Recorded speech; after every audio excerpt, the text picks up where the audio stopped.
Тарых менен тагдырды кессең болот, тарых менен ташты да эссең болот. Тарыхсыз калк таптакыр тамырсыз калк, тарыхсыз калк жер менен жексең болот. Тарых деген тыйын эмес, сандыкта жата берген. Тарых деген буюм эмес, көрүнгөнгө сата берген. Тарых деген таштанды челек эмес, таштаса эле акыр чикир бата берген деп кыргыз эл акыны Шайлообек Дүйшеев айткандай, ар бир нерсенин тарыхы, таржымалы, башталышы, башаты, булагы болот. 1999 жылы 17 ноябрда ЮНЕСКОнун башкы конференциясында 21 февраль эл аралык эне тил күнү, англисче айта турган болсок International Mother Language Day деп аталып калган. Аны айрымдар бүткүл дүйнөлүк эне тил күнү деп да атап жүрүшөт.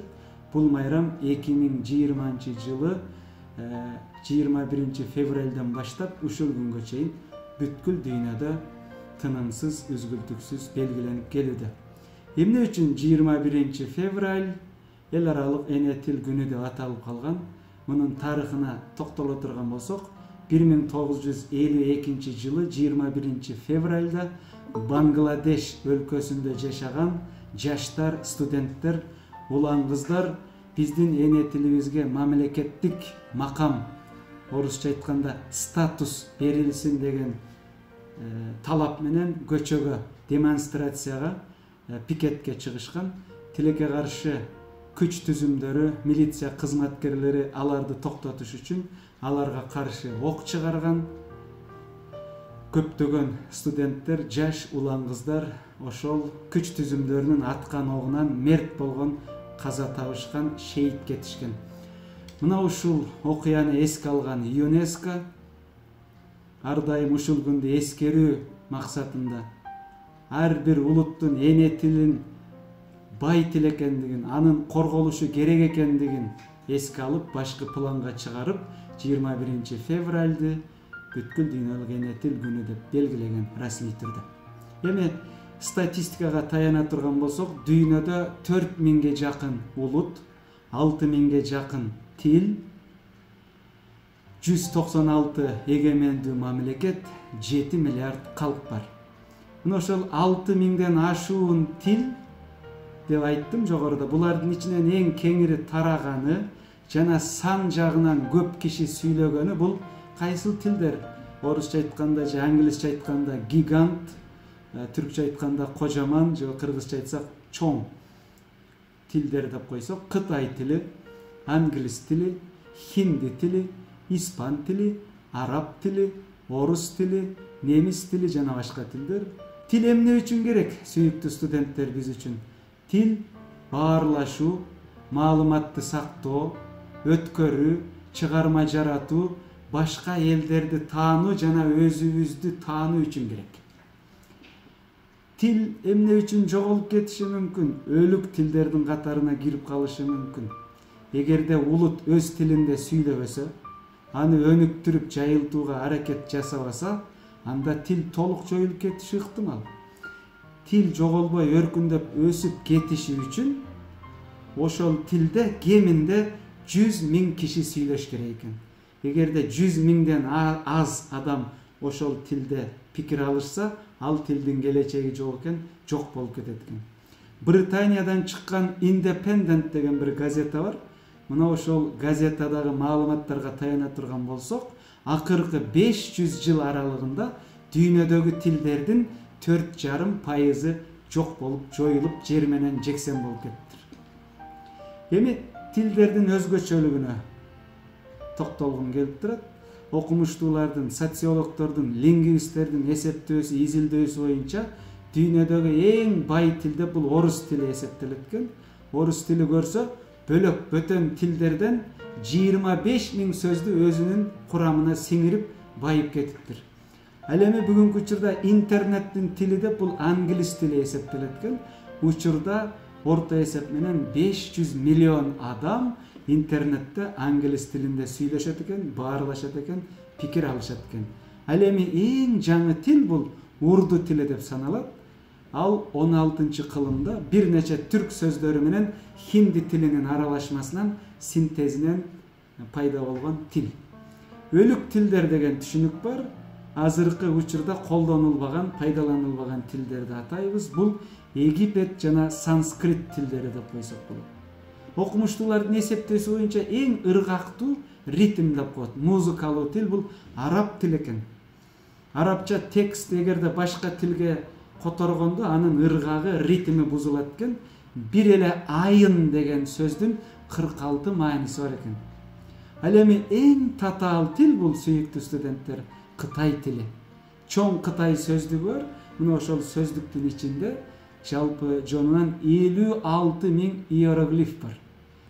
Анан бизде көп тил билген адамдарды полиглот деп коет. Бул эми орус тилинен келген, бизче кыргызча аталышы жок. Полиглоттор көп тилди өздөштүргөн, эркин сүйлөгөн адамдар. Маселен, тарыхка кайрыла турган болсок, 19-кылымда Ватиканда жашаган кардинал Меццо Фанти деген адам 114 тилди билген экен. Ал эми учурда Бразилияда күн кечирген, жашаган Зият Фабзи деген инсан 58 тилде түш жоройт экен, эркин сүйлөйт экен балдар.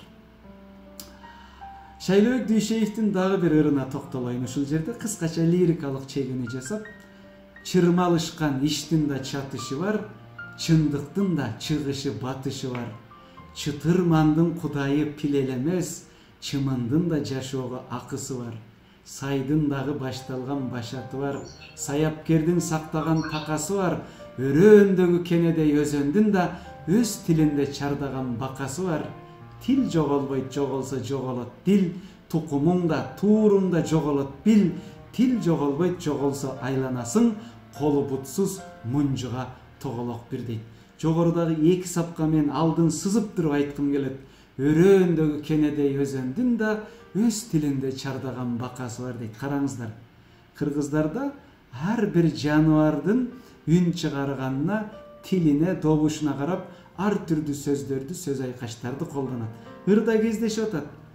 Өз тилинде чардаган бакасы бар. Көрдүңүздөрбү? Демек, бака өзүнүн эне тилинде чардайт. Булбул өзүнүн эне тилинде сайрайт. Карга өзүнүн эне тилинде каркылдайт. Уй өзүнүн эне тилинде мөөрөйт. Кой өзүнүн эне тилинде маарайт. Эчки өзүнүн эне тилинде мекиренет. Ит өзүнүн эне тилинде үрөт. Сагызган өзүнүн эне тилинде шакылыктайт. Торгой өзүнүн эне тилинде безеленет. Жылан өзүнүн эне тилинде ышкырат. Айта берсек толтура. Көрдүңүздөрбү?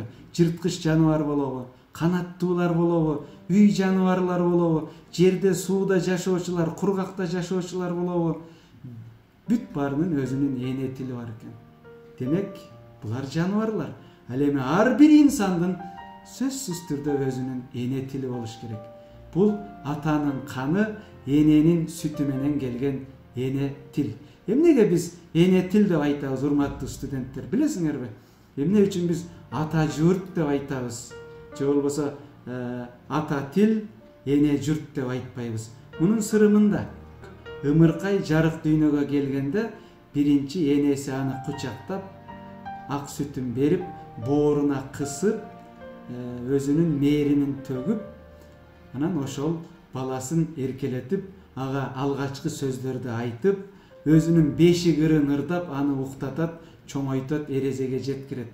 Демек, эне сүтүм, эне тилим деген ошол бекер жерден чыккан эмес. Ошол эненин кучагына бөлөнгөн, жарык дүйнөгө келген наристе ошол күндөн баштап ар бир клеткасына, жан дүйнөсүнө, жүрөгүнө, аң сезимине эненин сөздөрүн сиңирет.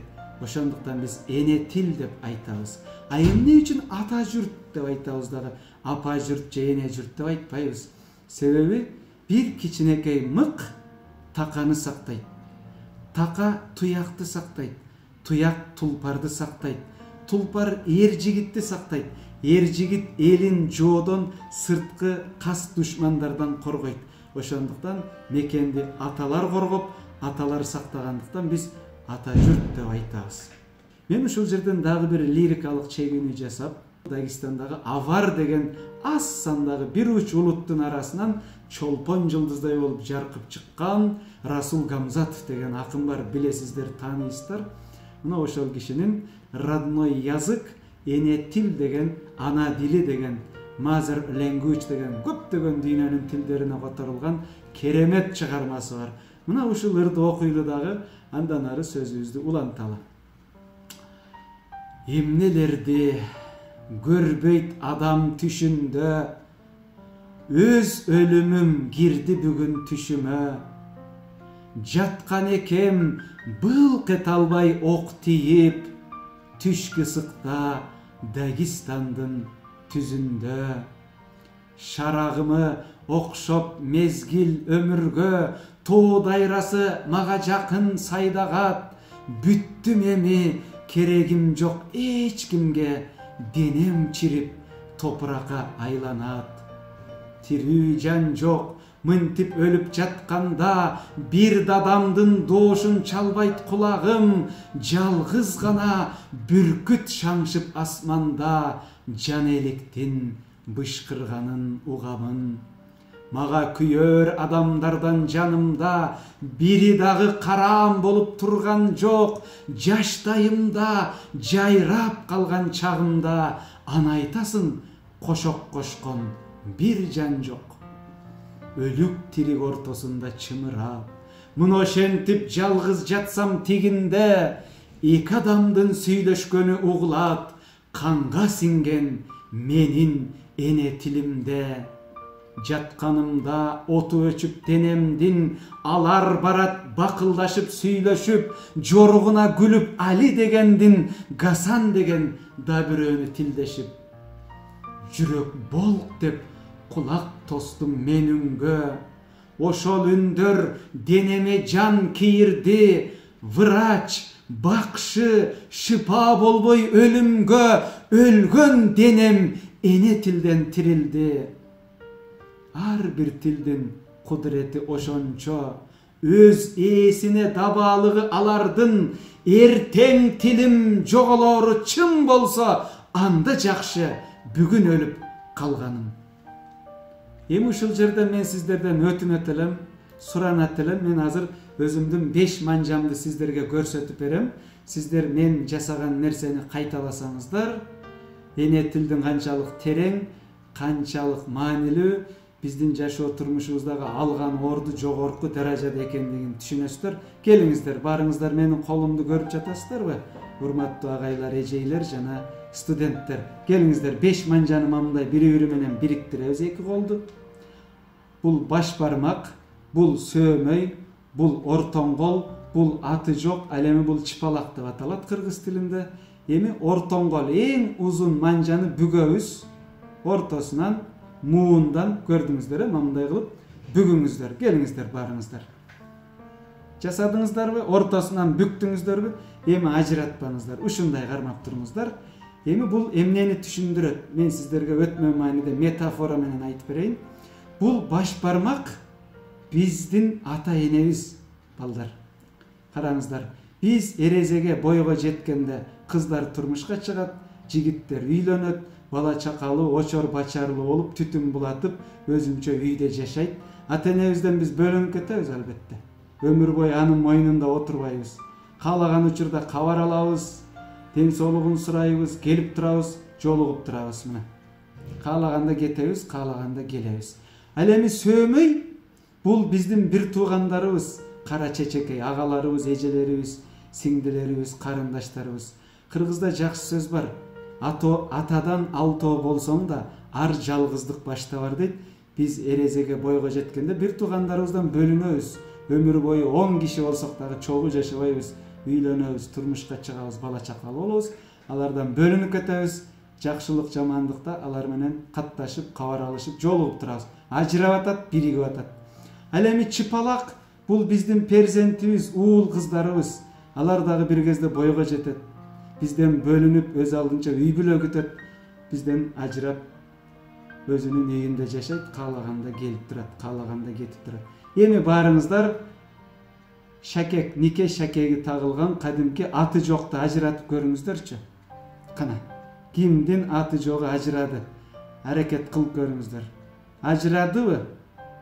Жок. Эгерде кимдин аты жогу ажыраса, мен сиздерге $100 берем.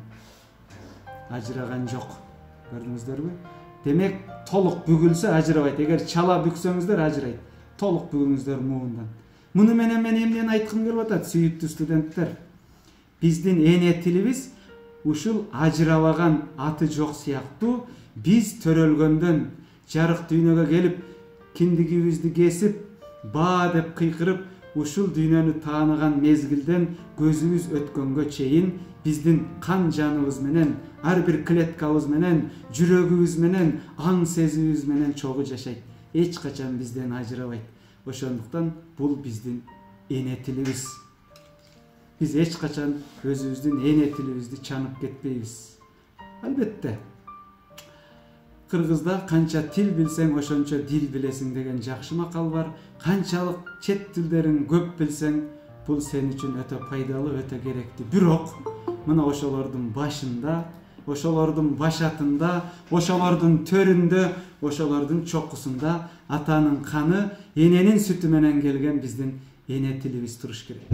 Эгерде сен өзүңдүн эне тилиңди абдан жакшы билсең, мыкты өздөштүрсөң, камчы салдырбай сүйлөсөң, жазсаң, анда бөтөн бөлөк тилдерди дагы оңой бат өздөштүрөсүңөр. Мен изилдеп байкаштырып көрдүм, тажрыйбама таянып карасам, бул дүйнөдө жашаган ар бир адам улутуна, жынысына, жаш курагына, социалдык абалына, жашаган аймагына жана рассасына карабастан 4 топко бөлүнөт экен балдар.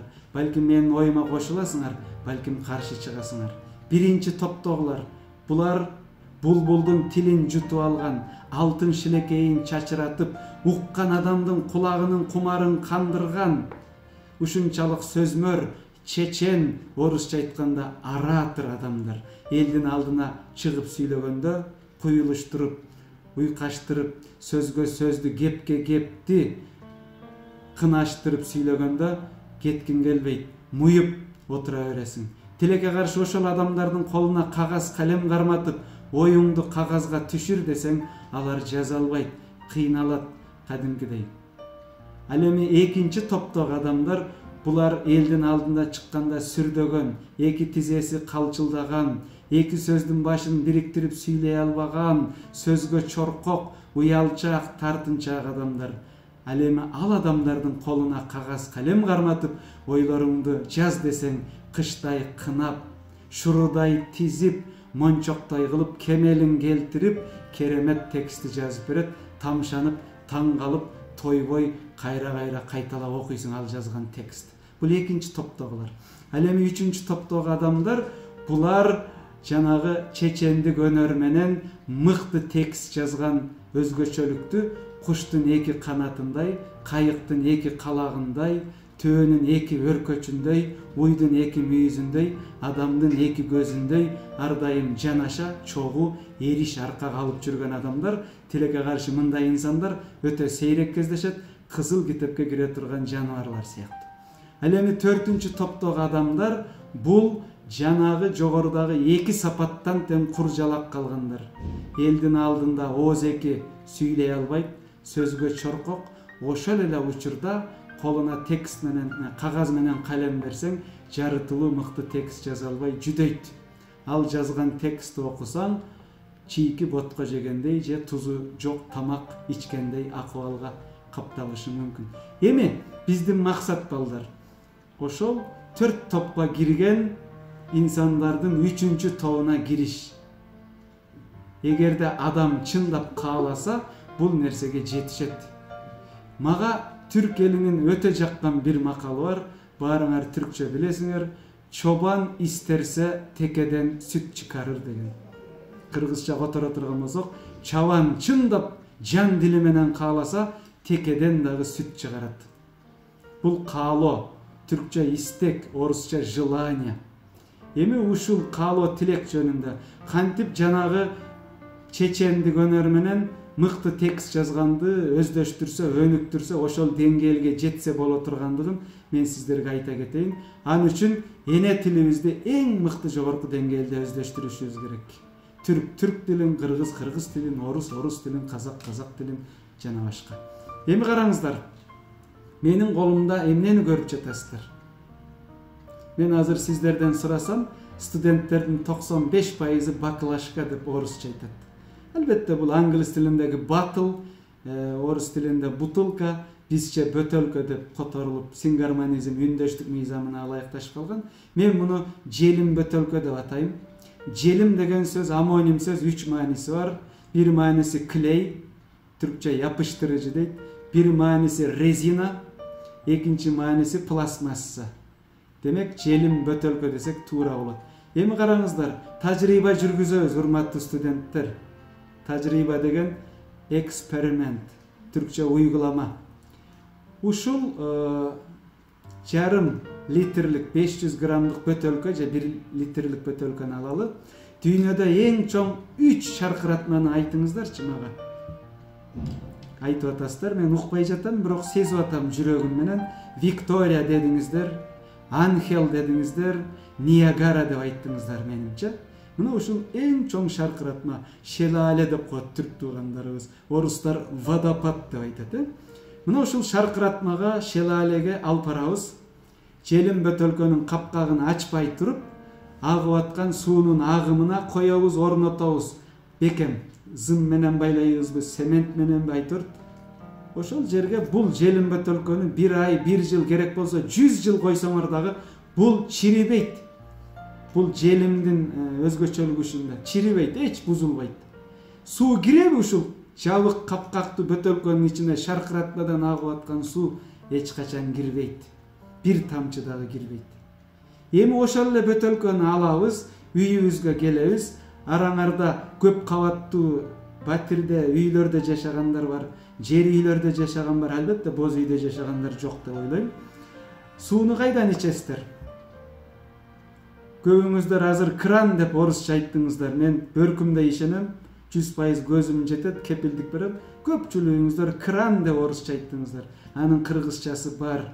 Чорго, чайнектин чоргоосу бар, самовардын чоргоосу бар, чөгүндүн чоргоосу бар. Ошол эле учурда үйдөгү биз суу ичкен 2 бурамасы бар. Сиздер аны орусча вентиль деп атайсыздар. Мына ошол бири ысык суу, бири муздак сууну чыгарган бураманы бурасаңыздар, ал жерден суу чоргоодон агат. Эми үйгө келгенден кийин капкакты ачабыз. Чоргоонун алдына коебуз. Бир аз бурамасын бурайбыз. Бир күндө болжол менен 5-6-10 чакты тамчылай тургандай эле кылып коебуз. Болжол менен ушул 500 граммдык жарым литрлик желим бөтөлкө канча күндө толот деп ойлойсуздар?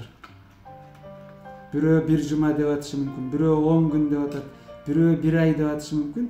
Эми ал белгисиз, бирок толот, туурабы? Толот бир күн, сөзсүз толуп ашат. Эми мен эмнени айтып атам? Кандай табышмакты катып атам? Бул түркчө булмажа, кыргызча табышмак. Эмнени айткым келди, түшүндүңүздөрбү? Кыргыздарда тиши чыккан балага чайнап берген аш болбойт дейт. Сиздердин акыл азууңуздар эчак чыгып калган. Мен атайын табышмак берип атам, өзүңүздөрдү тапсын деп. Түрк туугандар бейин фыртынасы деп коет. Биз болсо мээге чабуул деп коебуз, маанисине карап. Менимче таптыңыздар, айтып атасыздар деген ойдомун. Караңыздар, бул капкак, урматтуу студенттер. Бул капкак эмненин символу? Бул бөтөлкө эмненин символу? Ичине агып кирген суу эмненин символу? 3 символ бар. Түркчө симге. Семболь дейт. Англисчедагы символ, Бул капкак биздин каалообуз, мүдөөбүз, биздин орусча желание, түркчө истек. Бөтөлкө бул биз өзүбүз, тулку боюбуз, адам. Ал эми ичине кирген суу бул маалымат, информация, билги. Эми караңыздар, символдорду таап алдык. Шаркыратма эмненин символу? Шаркыратма бул сиздерге бала бакчада, орто мектепте, жогорку окуу жайларда, институт, академияларда сабак берген окутуучулар, доценттер, профессорлор, академиктер, мугалимдер. Эгерде силердин алдыңарга булбулдун тилин жутуп алган керемет, гений, шумдук мугалимди, академик, профессорду алып келип койсо, ал силерге сабак берсе, эгерде силердин капкагыңар жабык болсо, бул жердеги капкагыңарды ачпасаңар, силерге эч нерсе кирбейт, эч нерсе жукпайт, эч нерсени кабыл албайсыңар. Эгерде силер өзүңөрдүн төбөңөрдөгү капкакты ачып, бир күндө бир мугалимден бир тамчы маалымат алсаңар, 1 жылга, 5 жылга жетпей өзүңөрдү толтурасыңар. Демек бул каалоо, истек, желание балдар. Түшүндүрө алдымбы? Андыктан эмне кылышыбыз керек экен? Биринчи кезекте ар бирибиз өзүбүздүн эне тилибизди жогорку деңгээлде өздөштүрөбүз. Андан кийин бөтөн тилдерди өздөштүрөбүз. Мен айтар элем, бүгүнкү күндө ааламдашуу, дүйнөлөшүү, түркчө күрөселдешме деп коет го. Ушул доордо жалгыз тил менен биз эч жака бара албайбыз. Жалгыз тил менен жолго чыккан адам бул жүргүнчүгө, жолоочуга, түркчө yolcu, орусча не деп коебуз? Англисче passenger деп коет. Демек, Түркияга же Европага же башка мамлекеттерге жолго саякатка чыктыңыздар деп элестетиңиздер. Сиз бир эле тил билсеңиз, анда сиз жөнөдүңүз, яя gidiyorsunuz, пешком кетип атасыз. А эгерде сиз 2 тил билсеңиз, анда сиз узак сапарга велосипед менен, шайтан араба менен, мотоцикл менен чыктыңыз деп элестетиңиз. А эгерде сиз 3 тил билсеңиз, анда сиз узак сапарга велосипед менен, шайтан араба менен, мотоцикл менен, машина менен, такси менен, маршрутка менен, трамвай менен, троллейбус менен, метро менен, поезд менен жана кеме менен чыктыңыз. Ал эми сиз 4 тил билсеңиз, анда сиз дүйнөнү учак менен, самолет менен кыдырдыңыз деген сөз. Ошондуктан Манас университетинде окуган ар бир студент кеминде 4 тил билүүгө милдеттүү деп айтар элем. Биринчиси өзүнүн эне тили. Эгер кыргыз болсо, андан кийин түрк тили, орус тили, англис тилин бирдей деңгээлде өздөштүрүңүздөр керек. Эгер ал түрк болсо, биринчи өзүнүн эне тили, кыргыз тили, орус тили, англис тилин үйрөнсө, ага 4 тарабы кыбыла, дүйнөнүн бардык эшиктери ачык деген сөз. Эми эне тилди мен үйгө окшоштурам, урматтуу студенттер. Элестетиңиздер, биз үй, имарат куруш үчүн бизге эмне керек?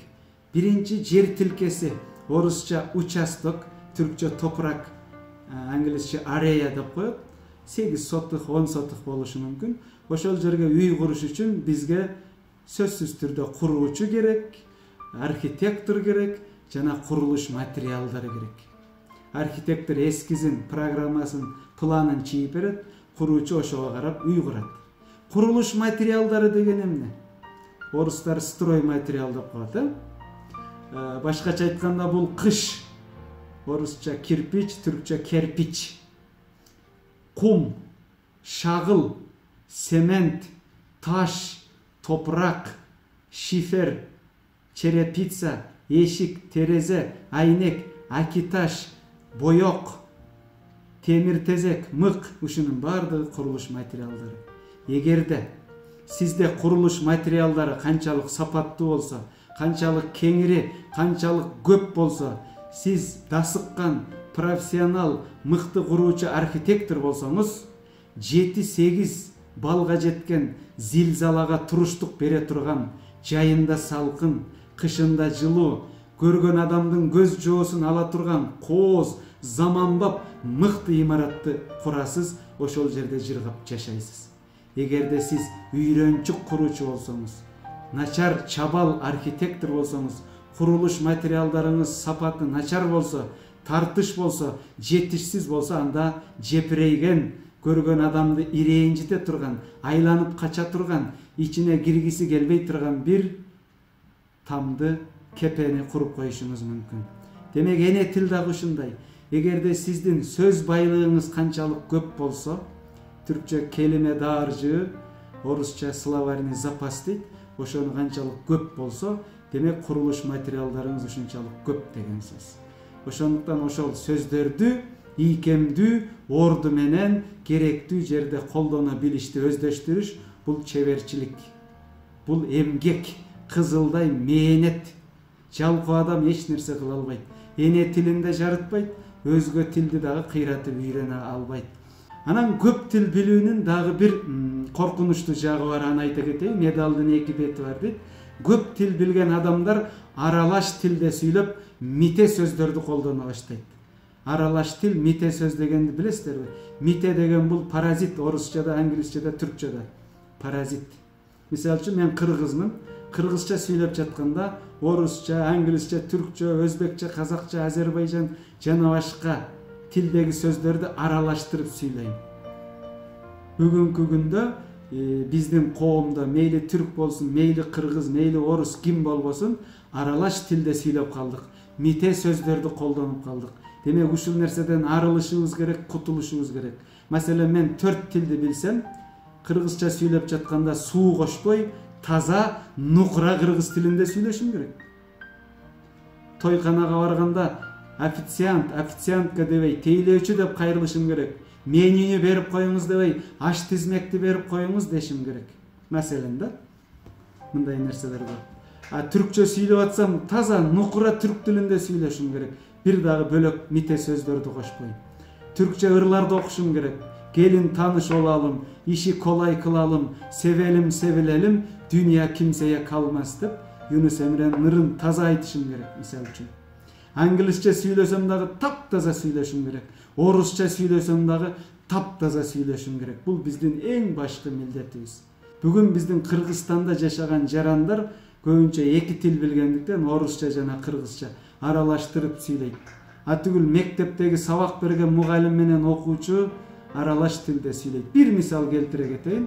Мугалим айтып атат, мен кулагым чалгандарын, эстеп калгандарымы айтайын. Кечээ неге школго келген жоксуң деп сураса, окуучусу классный жетекчибиз эртең урок болбойт, келбей эле койгула деген дейт. Жигит менен кыз сүйүшкөн, бири-бирин жакшы көрөт. Жигит айтып атат кызга, вечером сага өзүм звонить этем десе, кыз, окей жаным, только на сотку дейт. Домашнийга звонить этпе.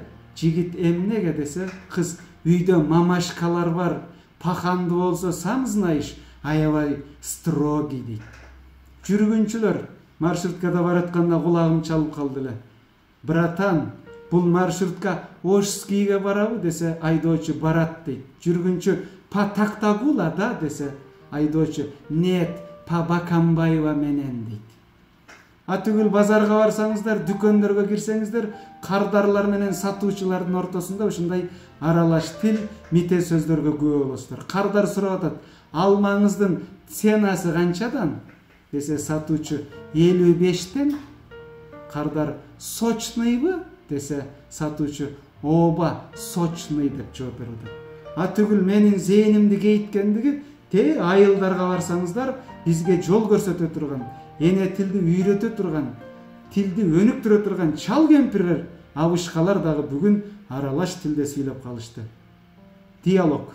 Айылдагы чал кемпирине кайрылып мынтип айтып атат. Кемпир, сен көң тезегиңди загөтөпкөлөй бер, мен көмүрдү запаскалай берейин деп. Демек көп тил билиңиздер, бирок аралаштырбай, суу кошпой сүйлөңүздөр. Эгерде көп тил билбей, бир гана тил менен чектелип калсаңыздар, анда сиздер капаска камалып каласыздар. Азыр мен Мевлана Желалеттин Руминин Жүзүм деген бир ыры бар. Түрк тилинен кыргыз тилине өзүм эркин которгом. Ошону окуп берейин, көп тил билүүнүн маанисин түшүнөсүздөр. 4 улуттун өкүлү бар бул жерде. Бири араб, бири персиялык, ирандык, бирөө түрк, бирөө грек. 4 башка улут. Дирхем деген арабтардын акча бирдиги. Биз сом дейбиз, түрктөр лира дейт, орустар рубль дейт, америкалыктар доллар деген сыяктуу, арабтардын акча бирдиги дирхем. 4 кишиге көчө бойлоп басышкан, кимдир бирөө дирхем берди капыстан. Колго тийген оңой олжо курусун, кагыштырды тигил менен мунусун. Айтат перси, бул акчага жанагы абдан ширин ангур сатып алалы. Анда араб кабыл албай кеңешти, аныңды кой, эйнап жеймин дебеспи? kızandap söz talaştı. Bulardan жүзüm сонун жеп чыгалы кумардан. Грек турду. Hey, мунун баары сандырак. Стафил жейм, мокумуңду кандырат. Айтор алар bir pikirge gel albay, arazdашты, айткандарын жей албай. Анан муштум чоң кызматка жарады, акмактардын оозу мурду канады. Кабылдашса окшош ойду тескери, кантмегеле ойт албетте эстери. Ал анткени жүзүм жейм деп дилинде айткан болчу ар ким эне тилинде. Gördünüzler, 4 uluttun ökülü teң жүзүм жегиси келиптир. 4 тең өзүнүн тилинде ангур, стафил, жүзүм деп айткандыктан бири-биринин тилин түшүнбөй, акырында эч нерсе жебей мушташып тарап кетишти. Ошондуктан арасында жок дегенде бирөө ушул 4 тилди билгенде аларды араздаштырбай, чабыштырбай алып калмактагы жүзүмдү жеп жыргап кетип калмак. Эми сиздердин араңыздарда албетте Түркиядан келген, чет өлкөдөн келген студенттер олтурушат. Атын атаса куту сүйүнөт дегендей ар бир улуттун өзүнүн эне тили барктуу.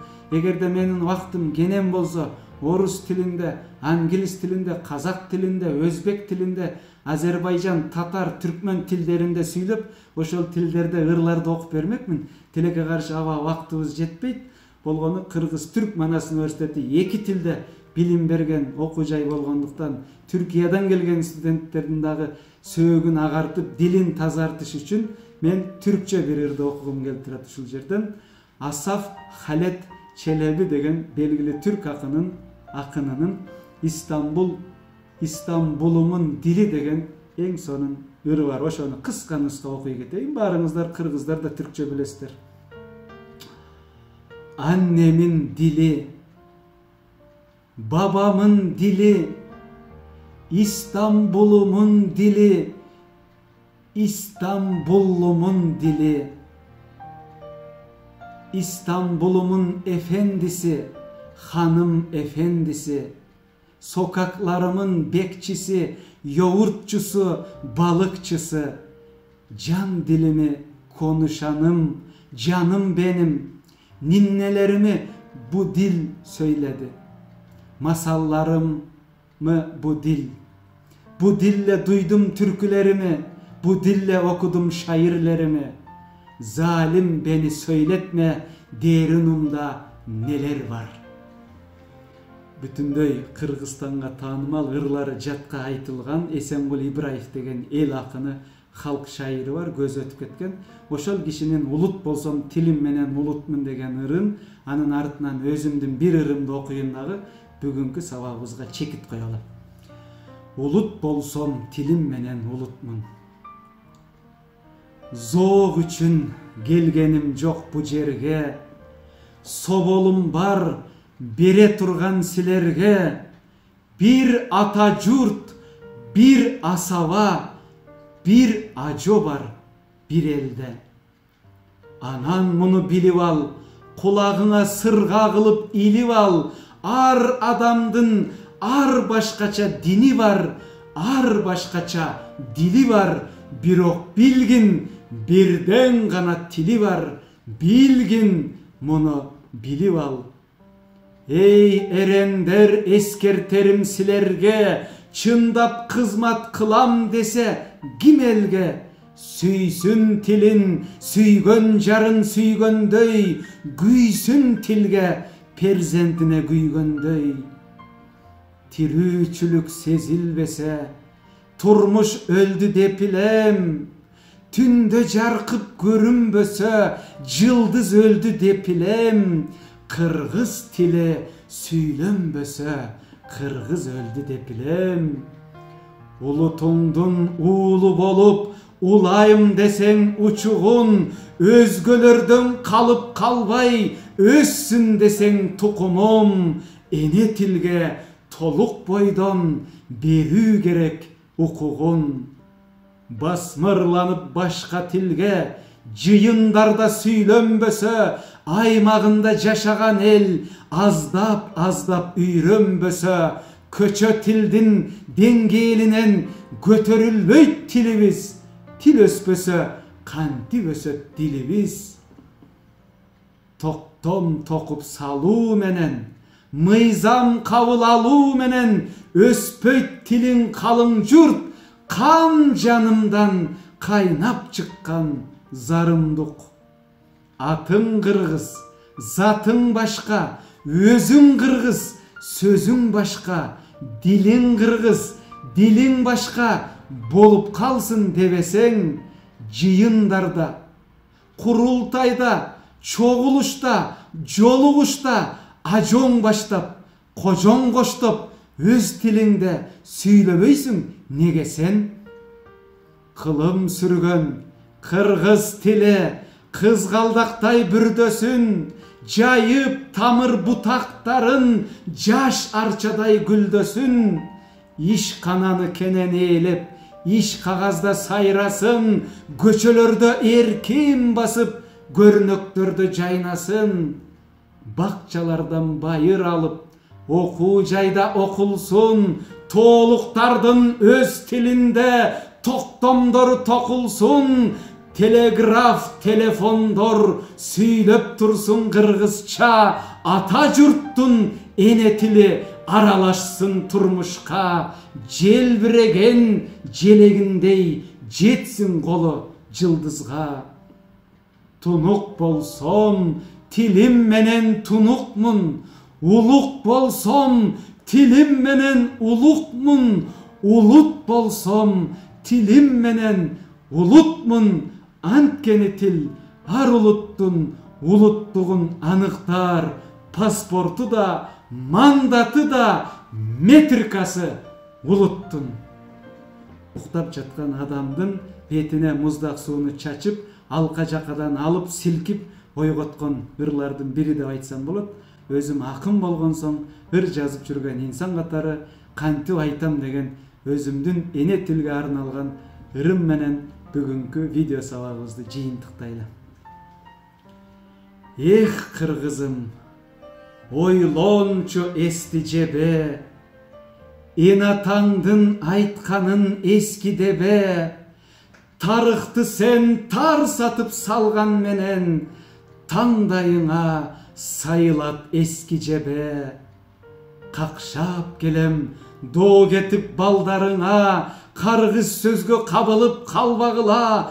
Бурмаладык тилди деп кантип айтам бабалардын байыркы арбагына. У чалканды мойнума артам дагы, улутумдун азабын тартам дагы. Уnuттук деп тилимди кантип айтам, урпактарга уялбай аркам дагы. Тилсиз элдин тукуму курут болгон, тилин сактап калган эл улут болгон. Ата салтын мурасын унуткандар, акыр түбү тирүүлөй дудук болгон.